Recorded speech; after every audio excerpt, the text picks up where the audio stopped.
ETV life ఆధ్యాత్మిక channel ప్రేక్షకులకి స్వాగతం. మానస కార్యక్రమానికి సుస్వాగతం. కొన్నిసార్లు మనం మన జీవితంలో అంత మంచి చేస్తున్నప్పటికీ ఏ జన్మలో చేసినటువంటి పాపమో ఈరోజు ఈ విధంగా నన్ను బాధపెడుతూ ఉంది అని అంటూ ఉంటాం కదా. అలాగే కొన్నిసార్లు మన పూర్వీకులు కూడా అంటూ ఉంటారు, జన్మ జన్మాంతర కృతం పాపం వ్యాధి రూపేణ బాధతే. అంటే కంపల్సరీగా మనం క్రితం జన్మల్లో పూర్వజన్మలో ఏదైతే చేసొచ్చామో అది కంపల్సరీగా ఆ కర్మల యొక్క లెక్కాచారాన్ని సమాప్తి చేసుకోవాల్సిందే. అది రోగ రూపంలోనో వ్యాధి రూపంలోనో అనారోగ్య రూపంలోనో మనల్ని బాధ పెడుతూ ఉంటుంది. అయితే ప్రతిదానికి కూడా ప్రాయశ్చితం ఉంటుంది, పరిష్కారం ఉంటుంది, దాన్ని మనము నివృత్తి చేసుకోగలం. అలాగే కొంతమందిని చూసినప్పుడు మనకు చాలా ఆనందం కలుగుతుంది. వీళ్ళతో ఉండడం వలన నేను చాలా హ్యాపీగా ఉండగలను, నాకు ఒక చక్కటి మోటివేషన్, ఒక చక్కటి ఇన్స్పిరేషన్ కలుగుతుంది అని అనిపిస్తూ ఉంటుంది. ఇవన్నీ గతంలో మనం చేసినటువంటి కర్మల యొక్క లెక్కాచారమే. అంటే మనం అసలు కర్మ చేయకుండా ఉండలేం కదా. ప్రతి క్షణం మనం కర్మ చేస్తూనే ఉంటాం. తినడము, తాగడము, అలాగే శ్వాస పీల్చడం కూడా కర్మయే. మరి ఈ కర్మల గుహ్యగతికి చాలా అంటే చాలా డెప్త్ నాలెడ్జ్ ఉంది. సో ఆ కర్మల యొక్క గుహ్యగతి జ్ఞానం ఏంటో తెలుసుకొని మనల్ని మనం శ్రేష్ఠ కర్మలు చేయటంలో, పుణ్యకర్మలు చేయటంలో ఏ విధంగా మనల్ని మన మనస్సుని మనం మౌల్డ్ చేసుకొని, ట్యూన్ చేసుకొని హాయిగా పుణ్యకర్మలే చేస్తూ ఆ పుణ్య రాశి అనండి, ఆ పుణ్య ఖాతా అనండి, ఆ పుణ్యంని జమ చేసుకొని పుణ్యాత్మగా అయ్యి ఈ ప్రపంచానికి, ఈ విశ్వానికి నేను ఏ విధంగా సేవ చేయగలను అనేటువంటి ఉత్తమమైనటువంటి భావాలు మన మనసులో కలగాలి. కర్మల గుహ్యగతి అందరికీ తెలిసిందే. మనం ఏదైతే ఇస్తామో దాన్నే పొందుతామో, మనం ఏదైతే చేసి వచ్చామో దాని యొక్క రిజల్ట్. ఈరోజు మనం ఎవరితో ఉన్నామో, ఎవరితో మాట్లాడుతున్నాం, ఏ జాబ్ చేస్తున్నాం, ఏ స్టేటస్ ఉంది, ఏ ప్రొఫెషన్ ఉంది, ఏ బ్యాంక్ బ్యాలెన్స్ ఉంది, ఎంత ఆరోగ్యంగా ఉన్నామో, ఎంత ఆనందంగా ఉన్నామో, ఎటువంటి సమస్యలు లేకుండా ఉన్నాము అనేది ఖచ్చితంగా మనం ఈరోజు ఎలా ఉన్నాము, మన ప్రస్తుత జీవితం ఎలా ఉంది అనేది మనం గత జన్మలో లేదా గతంలో చేసినటువంటి కర్మల యొక్క, పుణ్యకర్మల యొక్క ప్రాప్తి. ఆనందంగా, మంచిగా, సంతోషంగా ఉన్నాము అంటే అది పుణ్యకర్మల యొక్క ప్రాప్తి. లేదా బాధతో ఉన్నాం, దుఃఖంతో ఉన్నాం, అశాంతితో ఉన్నాము అంటే అది మనం చేసొచ్చినటువంటి వికర్మల యొక్క, చెడు కర్మల యొక్క ప్రాప్తినే. ఈ కర్మల యొక్క గుహ్యగతిని మనం బాగా తెలుసుకోవాలి. ఇక్కడ గుహ్యము అంటే మనస్సు పెట్టి ఆలోచిస్తే మాత్రమే అర్థమవుతుంది. ఇద్దరు వ్యక్తులు ఒక కర్మ చేస్తారు అంటే ఇక్కడ ఇద్దరు వ్యక్తులు ఎవరికైనా సరే దానం చేశారనుకుందాం, అదొక పుణ్యకార్యమే. కానీ ఇక్కడ పుణ్యం ఎలా జమ అవుతుంది అని అంటే నేను ఏ విధమైనటువంటి భావనతో చేశాను అనే దాన్ని బట్టే పుణ్యం జమ అవుతుంది. నేనే చేశాను, నేను పేరు కోసం చేశాను, నేను ప్రతిష్ట కోసం చేశాను, నేను ఒక రికగ్నిషన్ కోసం చేశాను, నన్ను అందరూ అప్రిషియేట్ చేయాలని చేశాను, లేదా నా పేరు పేపర్లో రావాలి అని చేశాను అనుకోండి, ఇక్కడే నా ప్రాప్తి తగ్గిపోతుంది. లేదు, భగవంతుడు నాకు ఈ అవకాశాన్ని ఇచ్చారు, నన్ను, నా జీవితాన్ని ఉన్నతోన్నతంగా చేసుకోవడానికి నాకు ఈ అవకాశాన్ని ఇచ్చారు అని మనము ఇంటెన్షన్తో భావనాత్మకంగా చేసినప్పుడు, ఇవేమీ ఆశించకుండా పరమాత్మ ఇచ్చినటువంటి చక్కటి అవకాశాన్ని నేను సద్వినియోగం చేసుకున్నాను అని ఒక సంతృప్తితో మనం చేసినప్పుడు దానికి పుణ్యం బాగా జమ అవుతుంది. అహంకారంలోకి వచ్చి చేసినప్పుడు అంతగా పుణ్యము అనేది జమ కాదు, అందరికీ తెలిసిందే.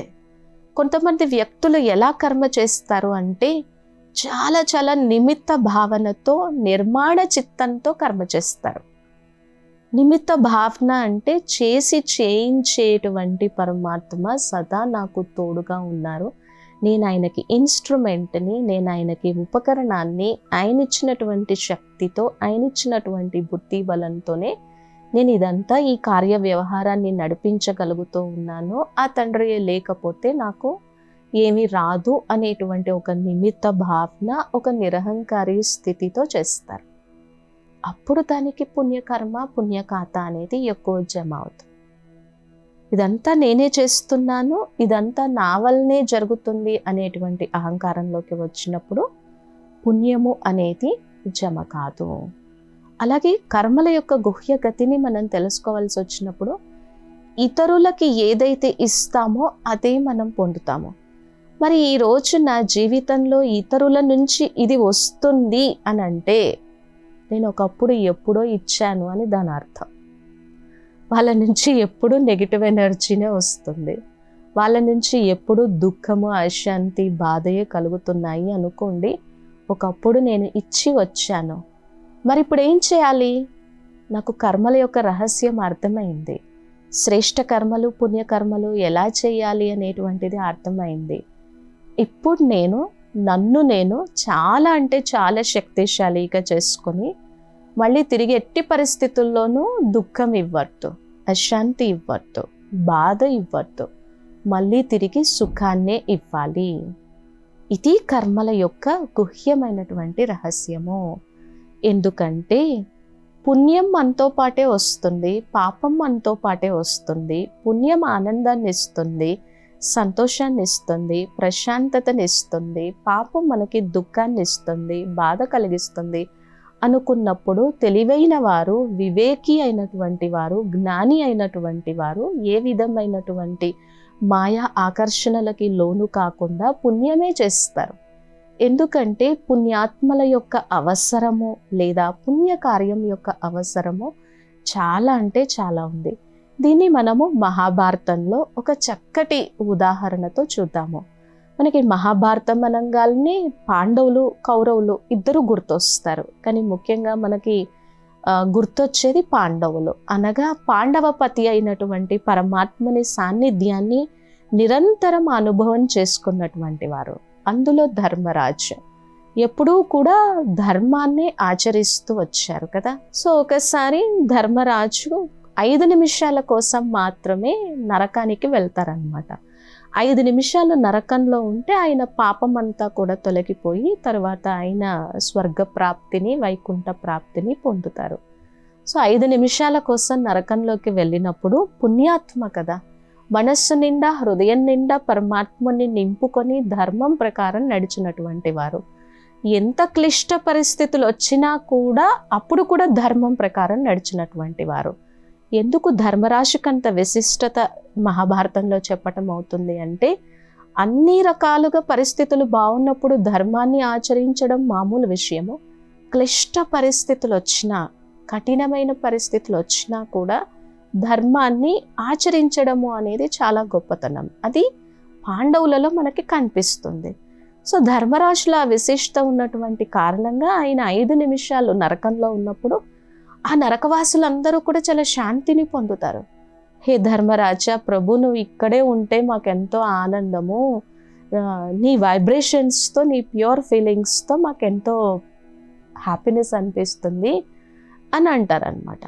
తర్వాత ఇక భటులు వచ్చేసి, ఇక ఇది అయిపోయింది, నీ చెడు సమయం అయిపోయింది, నీ పాపము ఏదైతే ఉందో అది తొలగిపోయింది, ఇప్పుడు నీవు ఇక వైకుంఠ ప్రాప్తికి, స్వర్గలోకానికి వెళ్ళాలి అని అంటే, అప్పుడు ధర్మరాజు అంటారు, అరే ఇంతమంది ఆత్మలు బాధపడుతున్నారు, దుఃఖంలో, అశాంతిలో ఉన్నారు, నేను వీళ్ళని వదిలిపెట్టి ఎలా రాగలను అని అంటే, అప్పుడు వాళ్ళు అడుగుతారనమాట.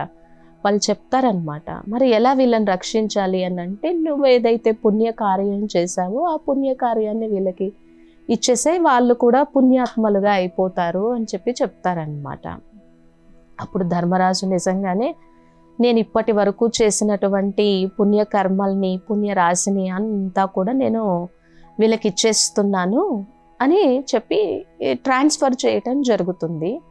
సో ఇంకా ఆ తర్వాత మళ్ళీ భటులు ఉండి మళ్ళీ స్వర్గలోకానికి రండి అని అంటే, ఇంకెక్కడ నాకు పుణ్యం ఉంది, నా పుణ్యం అంతా కూడా నేను వీళ్ళకి ఇచ్చేసాను కదా అని అంటారు. అప్పుడు వాళ్ళు అంటారు, మీ పుణ్యాన్ని అందరికీ మంచి భావనతో, శుభభావనతో ఈ నరకవాసులందరూ కూడా పరివర్తన అయ్యి స్వర్గవాసిగా అవ్వాలి అని ఏదైతే మీరు కోరుకున్నారో ఇంకా మీ పుణ్యం డబల్ అయిపోయింది, కాబట్టి మీరు స్వర్గలోకానికి వైకుంఠానికి రండి అని చెప్పడం జరుగుతుంది అన్నమాట. అంటే ఆ పుణ్య రాశి లేదా ఆ పాజిటివ్ ఎనర్జీ అనేది అంత గొప్పది అని మనం ఎప్పుడైతే అర్థం చేసుకుంటామో, మనం కూడా మన జీవితంలో ఆ పరోపకార భావనని, ఆ కృతజ్ఞత భావనని, ఆ దయా భావనని, ఆ కరుణ భావనని, ఇతరులు దుఃఖంలో ఉన్నప్పుడు మనం కూడా వాళ్ళ యొక్క దుఃఖాన్ని తొలగించాలి, వాళ్ళ విఘ్నాలు తొలగిపోవాలి, వాళ్ళ సమస్యలు తొలగిపోవాలి అనేటువంటి శుభ భావనని మన మనస్సులో మనము క్రియేట్ చేయడానికి చాలా అంటే చాలా పాసిబిలిటీ ఉంటుంది అన్నమాట.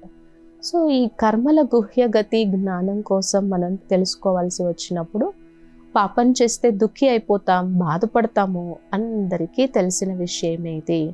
మరి ఎందుకని మనం పుణ్యఖాతాన్ని జమ చేసుకోలేకపోతున్నాము అని అంటే, ఫస్ట్ మన మనస్సులో ఆ శుద్ధి లేదు, ఆ స్వచ్ఛత లేదు. ఏం జరిగినా కానీ ఎక్స్పెక్టేషన్. శాస్త్రం ఎలా చెప్తుంది అంటే, నువ్వు ఫస్ట్ ఫలాపేక్ష భావన వదిలిపెట్టి కార్యం చేయి, కర్మ చేయి.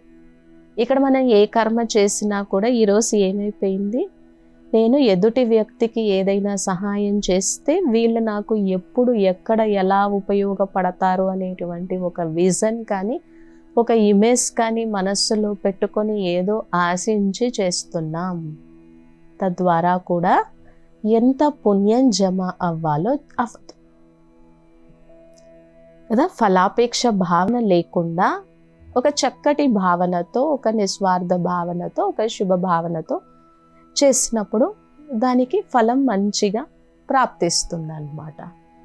ఎప్పుడైతే మనము ఫలాపేక్ష భావన లేకుండా, ఎక్స్పెక్టేషన్స్ లేకుండా, చాలా జనరల్గా, జెన్యూన్గా, bottom line of the heart వీళ్ళ విఘ్నాలు తొలగిపోవాలి అని మనం ఎప్పుడైతే ఒక చక్కటి భావనతో చేస్తామో పుణ్యము మనకి జమ అవుతుంది. అయితే కొన్నిసార్లు మనం అనుకుంటూ ఉంటాము, మంచి చేసినా కూడా నాకు ఎందుకు చెడే జరుగుతూ ఉంది, మంచి వాళ్ళకే ఎందుకు కష్టాలు వస్తూ ఉన్నాయి. ఎందుకంటే ఇక్కడ కొన్ని విషయాలను అర్థం చేసుకోవాలి. ఫస్ట్ మంచి వాళ్ళు, సత్కర్మలు చేసేటువంటి వాళ్ళు, మంచి మనస్సు ఉన్నటువంటి వాళ్ళు, విశ్వ కళ్యాణంలో నేను ఏ విధంగా చేయగలను అనేటువంటి భావన ఉన్నటువంటి త్యాగి తపస్వి ఆత్మలో భగవంతునికి చాలా అవసరం. సో అటువంటి వారి ద్వారా పుణ్యం చాలా జమ అవుతూ ఉంటుంది, పుణ్యకార్యాలు సత్కర్మలు జరుగుతూ ఉంటాయి. సో ఇక్కడ మంచి వాళ్ళకే ఎందుకు కష్టాలు వస్తాయి అని అనుకున్నప్పుడు, ఖచ్చితంగా గతంలో నేను ఏదైతే చేసి వచ్చానో అది ఈ విఘ్న రూపంలోనూ, ఈ ప్రతిబంధకం రూపంలోనూ, ఈ కష్టం రూపంలోనూ తొలగిపోతుంది అని ఎప్పుడైతే మనం అనుకుంటామో అప్పుడు ఫస్ట్ మనకి బాధ తగ్గుతుంది, ఆందోళన తగ్గుతుంది, దాన్ని మనం యాక్సెప్ట్ చేయగలము. ఎప్పుడైతే మనం దాన్ని స్వీకరిస్తామో అప్పుడు ఇంకా ముందుకు వెళ్ళడానికి అవకాశం ఉంటుంది, గ్రోత్నెస్ అనేది పాసిబుల్ అవుతుంది. లేకపోతే అక్కడే ఎందుకు నాకు ఈ జాబ్ రాలేదు, ఎందుకు వాళ్ళకే వాళ్ళ జీవితంలో ఇంత బాగా కలిసి వస్తుంది, ఇన్ని తప్పులు చేసినా, ఇన్ని పాపాలు చేసినా ఎందుకు బాగా కలిసి వస్తుంది అని ఆలోచిస్తూ ఉంటాం, కానీ దాన్ని మనము యాక్సెప్ట్ చేయలేమన్నమాట. సో ఏదైతే చేశామో దాన్ని మనం పొందుతామో అనుకున్నప్పుడు మన మనస్సుని మనం ఎప్పుడూ కూడా పుణ్య ఖాతాన్ని జమ చేసుకోవాలి, శ్రేష్ఠ కర్మలే చేయాలి. మరి శ్రేష్ఠ కర్మలు ఎప్పుడు మనం చేయగలమో, మన మనస్సుకు అంత ఉన్నతోన్నతమైనటువంటి శక్తి ఎప్పుడు వస్తుంది, మనస్సు ఎప్పుడు కూడా రకరకాల ఆకర్షణలకి లోను కాకుండా ఎప్పుడు చేస్తుంది, ఎప్పుడు అది దైవీ కర్మ అవుతుంది, ఎప్పుడు అది శ్రేష్ఠ కర్మ అవుతుంది అనంటే మాత్రం ఖచ్చితంగా మనం ఏ పని చేసినా, ఏ కార్యం చేసినా కూడా ఫస్ట్ అది చిన్నదైనా పెద్దదైనా సరే భగవంతునితో చెప్పి ఆయన బ్లెస్సింగ్స్ తీసుకొని ఆధ్యాత్మిక సాధనలో ముందుకు వెళ్తూ చేస్తే మాత్రం అది పుణ్యకర్మ అవుతుంది. తద్వారా మనకి స్వార్థం తగ్గుతుంది, ఈర్ష్య ద్వేషాలు తగ్గుతాయి, అసూయ తగ్గుతుంది. ఎదుటివారు చాలా ఆనందంగా అష్టైశ్వర్యాలతో ఉన్నప్పటికీ కూడా వాళ్ళ వైపుకి చెడు దృష్టి కుదృష్టి వెళ్ళకుండా మనస్సు నుంచి మంచి ఆలోచనలని, మంచి పాజిటివ్ ఎనర్జీని మనం రేడియేట్ చేయగలం. అవునా కాదా? సో ఇతరులని హర్ట్ చేసినా, ఇతరులని డిస్టర్బ్ చేసినా, ఇతరులని మాటలతో పీడించినా అది కూడా పాపమే కదా. సో మాటల వలన కూడా పాపం పెరుగుతుంది అని అనుకున్నప్పుడు మన మాటల మీద, మన ఆలోచనల మీద, మన వాక్కు మీద మనకి చాలా అంటే చాలా ఒక కంట్రోలింగ్ లేదా సెల్ఫ్ డిసిప్లిన్ ఉండాలి. సో ఇవన్నీ జరగాలి అనుకుంటే మాత్రము కంపల్సరీగా ఒక శుద్ధమైనటువంటి నిస్వార్థమైనటువంటి ప్రేమ భగవంతుని యందు ఉండాలి. ఏ పనైనా సరే, లేదా మనం ఏదైనా ఒక సేవ చేయడానికి వెళ్తున్నాము, ఎవరికైనా ఒక మంచి పని చేయడానికి వెళ్తున్నాము, అప్పుడు కూడా భగవంతుడను నాకు ఇంత మంచి అవకాశాన్ని ఇచ్చాము, తద్వారా నా పుణ్యఖాత పెరుగుతుంది, నేను ఎంతో సంతోషంగా ముందుకు వెళ్ళగలను అని. సో ఎదుటి వ్యక్తి ఎలా ఉన్నాడు, ఏం చేస్తున్నాడు, ఎలా మాట్లాడుతున్నాడు, ఎలా ఆలోచిస్తున్నాడు, ఏ విధంగా నేను ఈయనకి సహాయం చేయాలని తెలుసుకొని మనం చేయాలి. పుణ్యం చేయాలి కదా, పుణ్యం చేయాలి కదా అని చెప్పి చేయటం కాదు. ఎదుటి వ్యక్తి యొక్క అర్హతను కూడా తెలుసుకొని ఆ పుణ్యం వేస్ట్ కాకుండానే మనం జమ చేసుకోవాలి. సో మరి అన్నింటికన్నా చాలా చాలా చాలా గొప్ప పుణ్యం ఏదైనా ఉంది అని అంటే అది భగవద్ ధ్యానము, భగవంతుని యొక్క గుణాలని మనం కీర్తించటము. లేదా ఎవరైనా సరే బాధలో ఉన్నారు, దుఃఖంలో ఉన్నారు, అశాంతిలో ఉన్నారు, అందరికీ ధనంతో మనం సహాయం చేయలేము, కానీ మనం వాళ్ళ కోసం కొన్ని క్షణాలైనా సరే కేటాయించి వాళ్ళకి భగవంతుని యొక్క, ఈశ్వరుని యొక్క, పరమాత్ముని యొక్క ఆ శక్తిని, ఆ ప్రేమని, ఆయన యొక్క సత్యమైనటువంటి స్వరూపాన్ని తెలియచేస్తూ వాళ్ళని ఆ ఈశ్వరుని యొక్క సంబంధ సంపర్కంలోకి వచ్చేలా చేసి వాళ్ళలో ఆ పాజిటివ్ డివైన్ హీలింగ్ పవర్ని పెంచి మనం ముందుకు తీసుకొని రాగలిగితే అది చాలా గొప్ప పుణ్యము. మరి మన దగ్గర చాలా శక్తులు ఉన్నాయి. చాలా శక్తులు అంటే మన సంకల్ప శక్తి ఉంది, వాచా శక్తి ఉంది, కర్మల ద్వారా శక్తి ఉంది కదా. సో మన ఆలోచనల ద్వారా కూడా అందరికీ మంచే జరగాలి, ఆనందంగా ఉండాలి అనేటువంటిది మనం ఎప్పుడైతే చేస్తూ ఉంటామో అప్పుడు మనం మన ఆలోచనల ద్వారా కూడా మంచిని, పుణ్యాన్ని జమ చేసుకోగలం. అలాగే మాటలు కూడా, మన మాటల ద్వారా మనం ఎప్పుడు మంచే జరగాలి, ఇతరులకి వాళ్ళ యొక్క కళ్యాణమే జరగాలి, వాళ్ళ యొక్క మేలే జరగాలి అని మనం అనుకున్నప్పుడు మాటల ద్వారా కూడా మన పుణ్యం అనేది జమ అవుతూ ఉంటుంది. సో నెగటివ్ ఆలోచనలు కూడా మన మనస్సులో ఎప్పుడూ ఉత్పన్నం కాకుండా మన మీద మనము దృష్టి పెట్టి, మన మీద మనము ధ్యాస పెట్టి ముందుకు వెళ్ళాలి అని అంటే మాత్రము కంపల్సరీగా మన జీవితంలో భగవద్ ధ్యానము, యోగము అనేది చాలా అంటే చాలా ఉపయోగపడుతుంది. మనకి లక్ష్యం ఉండాలన్నమాట. ఏ లక్ష్యము? మన మనస్సు ఎలా ఆలోచిస్తుంది, ఏం ఆలోచిస్తుంది, నా మనస్సులో ఏ విధమైనటువంటి చెడు తలంపులు కానీ, చెడు ఆలోచనలు కానీ, ఇతరులకి హాని జరగాలి అనేటువంటి ఆలోచనలు కానీ నా మనస్సులో ఏం రావట్లేదు కదా. నా మనస్సు నిజంగా ఎంతగా దైవీ గుణాలతో, అంటే సత్యము, అహింస, ప్రేమ, ధర్మము, పరోపకారత, కృతజ్ఞత భావము, ఇవన్నీ ఎప్పుడు ఎప్పుడు ఎప్పుడూ కూడా మనల్ని పుణ్యం వైపుకి, పుణ్యరాశిని జమ చేసుకునేందుకే ఉపయోగపడుతూ ఉంటాయి. ఎలా ఉంది నా మనసు, ఎలా ఆలోచిస్తూ ఉంది, ఏ విధమైనటువంటి దైవీ గుణాలు ఉన్నాయి, ఎప్పుడు నా జీవితంలో ఒక గ్రోత్నెస్, ఒక పెరుగుదల, ఒక ఉన్నతి, ఒక ముందుకు వెళ్ళాలి అనేటువంటి లక్ష్యమే ఉంది కదా.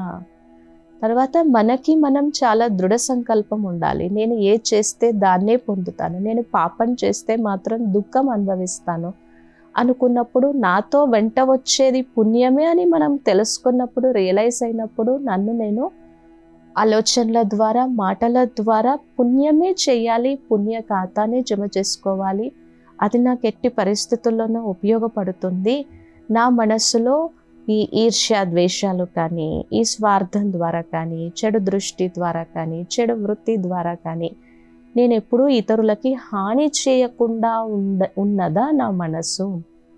నా మానసిక స్థితి అంత పరిపక్వతతో ఉన్నదా అని మనల్ని మనం ప్రశ్నించుకుంటూ ఉంటే మన జీవితాన్ని నిజంగా శ్రేష్ఠ కర్మలతోనూ పుణ్యకర్మలతోనూ మనం తీర్చిదిద్దుకోగలం. దీనికోసం ఏం చేయాలి? Law of acceptance. ఏం జరిగినా సరే దాన్ని స్వీకరించి ముందుకు వెళ్ళాలి. Law of responsibility. నా కర్మలకు నేనే బాధ్యుడిని. గతంలో నేను ఏదైతే చేసొచ్చానో దానికి నేనే బాధ్యుడిని. ఆ వికర్మలన్నింటినీ తొలగించుకోవలసినటువంటి సాధన, యోగము, ధ్యానము, భక్తి చేయాల్సింది కూడా నేనే. I'm the responsible for my actions what I did.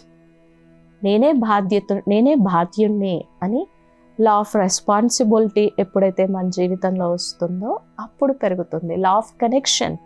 నా సంబంధం ఎవరితో ఉంది, నా ఆలోచనలు ఎంత మంచిగా శుభంగా ఎలివేటెడ్గా ఉన్నాయి అని నేను ఎప్పుడైతే ఆలోచిస్తూ ముందుకు వెళ్తానో అప్పుడు కూడా నేను పుణ్యఖాతాని మంచిగా జమ చేసుకోగలను.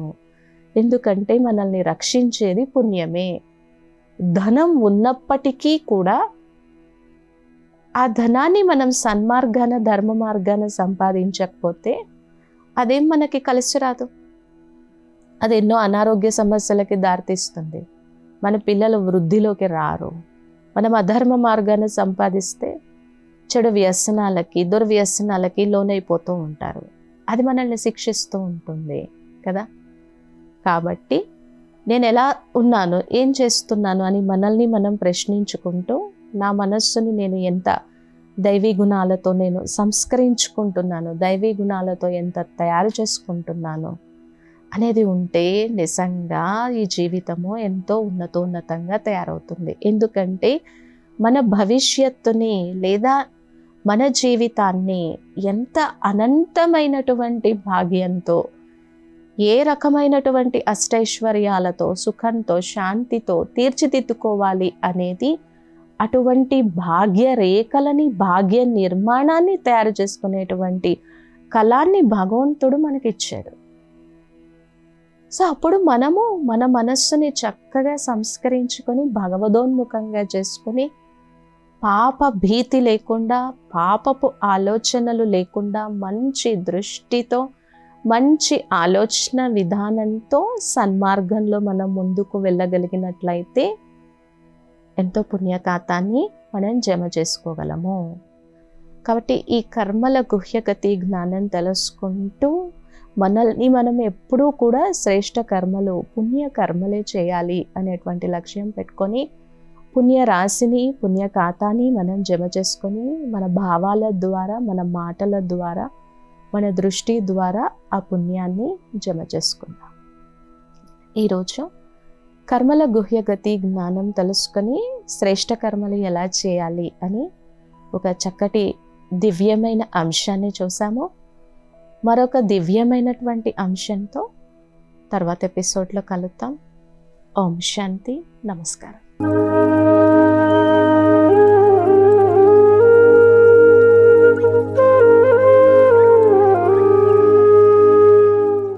ఈ కార్యక్రమాన్ని తిరిగి చూడాలనుకుంటే www.youtube.com/ETV Life Spiritual లో చూడవచ్చు.